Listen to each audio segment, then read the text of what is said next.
Hello friends, good morning. এই যে আজকে নতুন আবার আরেকটা বেগুনের ভিডিওই চলে এসেছি।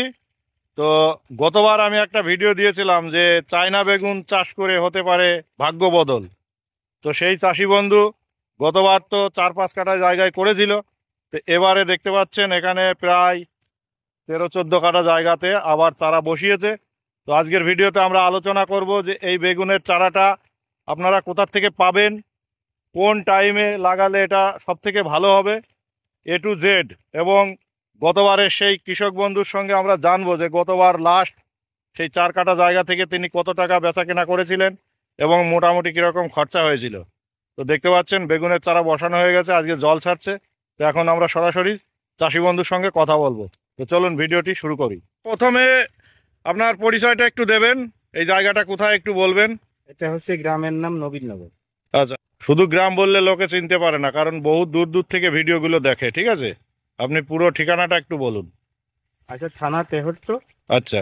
Post office Natna. হুম হুম। আর আমাদের গ্রামের নাম হচ্ছে নবীননগর। নবীননগর।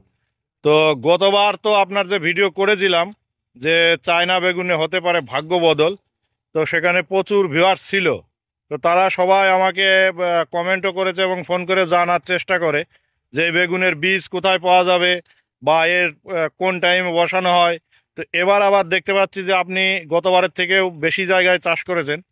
তো প্রথমে বলুন যে এই বীজটার নাম কি বা এই ভ্যারাইটিটার নাম কি?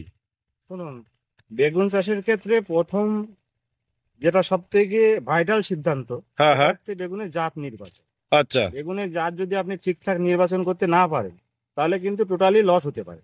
আচ্ছা। আচ্ছা বেগুনের জাত নির্বাচনটা হচ্ছে সব থেকে vital.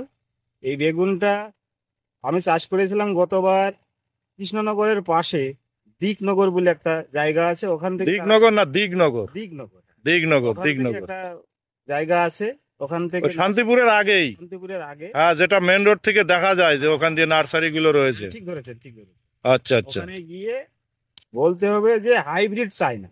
Hybrid China? Hybrid China, ওখানে প্রচুর নার্সারি আছে, যেমন আপনার লক্ষ্মী আছে, হ্যাঁ হ্যাঁ। তারপরে লোকনাথ নার্সারি লোকনাথ আছে। ওখানে গিয়ে বলবেন যে হাইব্রিড চায়না। হাইব্রিড ওখান থেকে, চায়না। নিঃসন্দেহে ওনাদের ব্যবসা ওই চারা দেওয়া। হুম হুম। ওনারা যে চারা দেয় ওটা ভালো জাত। আচ্ছা ওখান আচ্ছা। থেকে নেবেন, নিয়ে চাষ করবেন। মোটামুটি এখন বেগুনের চারা বসানোর উপযুক্ত সময় চলছে। তো এখন তো আমাদের তো আজকে মোটামুটি ফাল্গুন মাস পড়ে গেছে। তো এটা এর আগেও তো করা যেতে পারে নাকি? মানে 1 মাস আগের থেকে শুরু হয়েছে, এরপরে 1 মাস এখনো করা যাবে? লাগানো যাবে। আচ্ছা। তো এই চারাগুলো আপনি এবার কোথা থেকে আনলেন? এবার ওই দিকনগর থেকে এনেছি, কৃষ্ণনগরের পাশে শান্তিপুরের আগে। আচ্ছা ওখানে আচ্ছা। যে লক্ষ্মী নার্সারি আছে ওখান থেকে এনেছেন? এনেছি। ওখানে গিয়ে বলতে হবে যে হাইব্রিড চাই। তো মোটামুটি চারার দাম কিরকম থাকে? চারার দাম আপনার 300 টাকা শ নেয়। 300 টাকা, 350 টাকা শ? 3 টাকা পিস। আচ্ছা আচ্ছা। তো বন্ধুরা, আপনারা কিন্তু নার্সারির কথা জানতে পারলেন, কোথা থেকে চারাটা নেবেন। তো অবশ্যই আপনারা ওখান থেকে নিতে পারেন, নাম্বার দেওয়া থাকবে, আপনারা নাম্বারে যোগাযোগ করে নেবেন। আর এইবারে আমরা গতবারের যে চাষের বিষয়ে একটু আলোচনা করি। গতবার আপনার যে 4 কাঠা জায়গা থেকে আমরা বেগুনটা দেখেছিলাম, তো সেই বেগুনটা আপনি মোটামুটি লাস্ট অবধি কত টাকা বেচা কেনা করেছিলেন? গতবার শখের বসে আমি 4 কাঠা জমি লাগিয়েছিলাম। আচ্ছা। লাগানোর পরে মোটামুটি 7-8 মাস ধরে বিক্রি করেছিলাম। সেখানে 75 থেকে 80 হাজার টাকা আমি বিক্রি করেছিলাম 4 কাঠা থেকে? 4 কাঠা থেকে। আমি দেখেছি যে বেগুন চাষ অত্যন্ত লাভজনক চাষ, সেই জন্য এবার আমি প্রায় 15 কাঠা জমি লাগিয়েছি। এই যে আচ্ছা দেখুন আচ্ছা। জল চলছে। তো এইবার খরচাপাতি মোটামুটি কিরকম হয়েছিল ওই 4 কাঠা জায়গায়? খরচাপাতি মোটামুটি ধরুন 10,000 টাকা মতো খরচা হয়েছে। 10-12 হাজার টাকা খরচা হয়েছিল? মানে এর তো মেন খরচা বীজ তেল নাকি? আচ্ছা আচ্ছা। তো এবার কতটা জায়গায় মোটামুটি করলেন? এবার প্রায় 15 কাঠা জমি করেছি। আচ্ছা, তো এটার লাগানোর বিষয়ে একটু কথা বলি। মানে এইটা তো আমরা কোন টাইমে লাগাতে হয় জানলাম। তো বিঘাতে এটা কিরকম চারা লাগে, মানে 10 কাঠায় কত পিস চারা লাগে, কত বাই কত এটা লাগাতে হয়? 3-2.5 দিলেও হবে। 3-2.5 দিলেও হবে? 3 হাত বা 2.5 হাত? আচ্ছা আচ্ছা। তো এইবার এর যে সমস্যা সেটা কি মনে করছেন? মেন সমস্যা হচ্ছে লাগানোর পরে 1 মাস পর থেকে এখানে বীজ তেল শুরু করতে হবে।